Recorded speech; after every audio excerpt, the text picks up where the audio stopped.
Good morning student, मैं आपको semester 6 का बैंकिंग एंड इंश्योरेंस जो चैप्टर है उसमें मैंने बैंक का डेफिनेशन, उसका कैरेक्टर्स, उसके फीचर्स प्लस उसके फंक्शंस जितने थे, जिसमें प्राइमरी फंक्शन, सेकेंडरी फंक्शन, उसके बाद आपका utility function, changing role in the, वो सब मैंने करा दिया है। तो वो चैप्टर हमारा पूरी तरह से फिनिश हो गया है। उस चैप्टर्स के जो क्वेश्चंस हैं, जो मल्टीपल चॉइस क्वेश्चन जो होते हैं उस चैप्टर्स में, तो उसके जितने मल्टीपल चॉइस क्वेश्चन होंगे वो सब आप एक एक करके, जितने बुक्स में है मल्टीपल चॉइस क्वेश्चन में भी 10 होंगे, तो उस 10 को मल्टीपल चॉइस क्वेश्चन आप लोग करके कर लीजिएगा। उसके बाद दूसरा चीज़ है कि उस बुक में देखिए कि लिखा हुआ है कि कथन सत्य है या असत्य है, यानी state whether the following are true और फॉल्स कितना है, तो आप ट्रू और फॉल्स को भी कर लेंगे। यानी हम लोग मल्टीपल चॉइस क्वेश्चन और ट्रू फॉल्स ये दोनों देते हैं, ठीक है।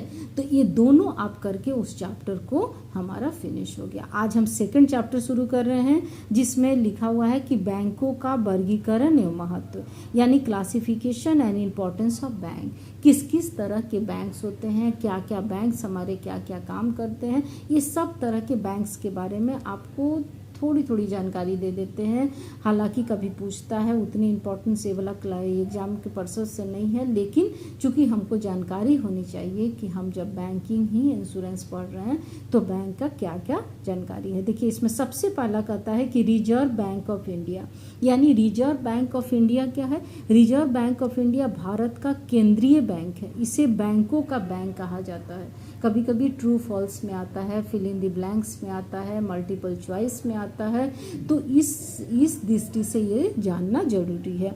यानी भारत का ये केंद्रीय बैंक है और इसे बैंकों का बैंक कहा जाता है, ठीक है। इसकी स्थापना रिजर्व बैंक ऑफ इंडिया अधिनियम 1934 के अनुसार 1 अप्रैल 1935 को हुई थी। कभी कभी डेट भी पूछता है कि किस डेट में इसकी स्थापना हुई थी, इस तरीके से आते हैं। तो अगर आप इसको अच्छे तरह से देख लेंगे तो डेट में भी कंफ्यूजन नहीं होगा।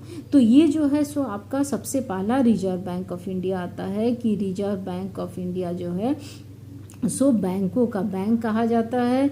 इसकी स्थापना इंडियन 34 में हुई थी, लेकिन ये अप्रैल 1935 से पूरी तरह से हुई थी। और इसकी जो ऑथोराइज्ड कैपिटल है वो 5 करोड़ थी, जो 100 वाले और 5 लाख अंशों में विभाजित थी। तो ये हमारा रिजर्व बैंक ऑफ इंडिया हो गया। दूसरा पॉइंट देखिए कहता है कि स्टेट बैंक ऑफ इंडिया, यानी स्टेट बैंक ऑफ इंडिया क्या है। तो इसमें देखिए स्टेट बैंक ऑफ इंडिया कहता है कि 1 जुलाई 1955 को इंपीरियल बैंक ऑफ इंडिया का राष्ट्रीयकरण करके स्टेट बैंक ऑफ इंडिया की स्थापना की गई।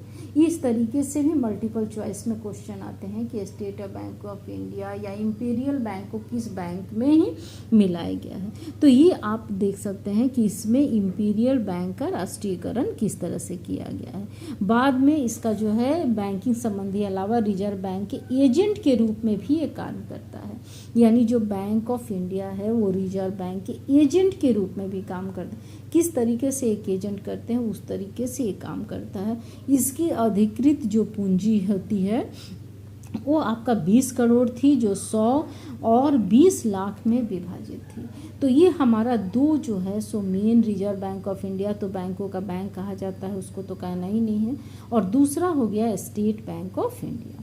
अब देखिए तीसरा हम देख रहे हैं, तीसरा होता है कमर्शियल बैंक्स। जिस कमर्शियल बैंक की आपके सारे फंक्शंस बताए हैं, हमने किए हैं, वो हमारा कमर्शियल बैंक्स में देखिए कहता है कि व्यापारिक बैंक बैंकों का सबसे लोकप्रिय बैंक है। ये सबसे पहले लोकप्रिय बैंक है। व्यापारिक बैंक का मुख्य कार्य जनता से जमा स्वीकार करना है और जनता से जमा स्वीकार करना है, और उस जो जनता को जमा स्वीकार करता है तथा व्यापारियों को अन्य लोगों को लोन प्रदान करता है। व्यापारिक बैंक कहें तो इसका सबसे मेन फंक्शन यही है कि आप लोगों से, कस्टमर से, जो उपभोक्ता है उनसे जो आप ग्राहक से आप अपने पास में जमा स्वीकार करते हैं और उसके बदले में आप क्या करते हैं, आप उसके बदले में लोगों को ऋण प्रदान करते हैं। होते हैं। तो ये बैंक लाभ कमाने के उद्देश्य से कार्य करती है। इसके प्रमुख कार्यों के अलावा सामान्य उपयोगिता संबंधी कार्य और एजेंसी के कार्य में भी व्यापारिक बैंकों द्वारा किया जाता है।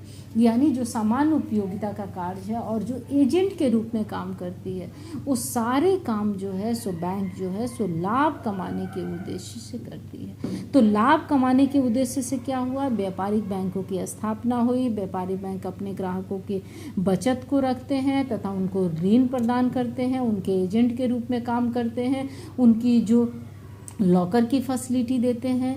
लॉकर की फैसिलिटी के अलावा उनको जितने भी तरह का आपको सुविधाएं देना है वो व्यापारिक बैंक को इसकी सुविधाएं देते हैं तथा इसके रूप में काम करते हैं। अब देखिए, इसके अनुसूची में बैंक शामिल होते हैं, निम्नलिखित शर्तें पूरी करता है। सबसे पहला है अनुसूचित बैंक, यानी व्यापारिक बैंक को भी निम्नलिखित 2 भागों में विभाजित किया है। व्यापारिक बैंक को क्या चीज़ में विभाजित किया है, देखिए इसमें लिखता है शेड्यूल बैंक, यानी अनुसूचित बैंक। अनुसूचित बैंक क्या कहता है, देखिए वह बैंक है जिसके नाम रिजर्व बैंक अधिनियम 1934 के अनुसार लिया गया था। इसमें प्रदत्त पूंजी कम से कम 5 लाख रुपये होगी।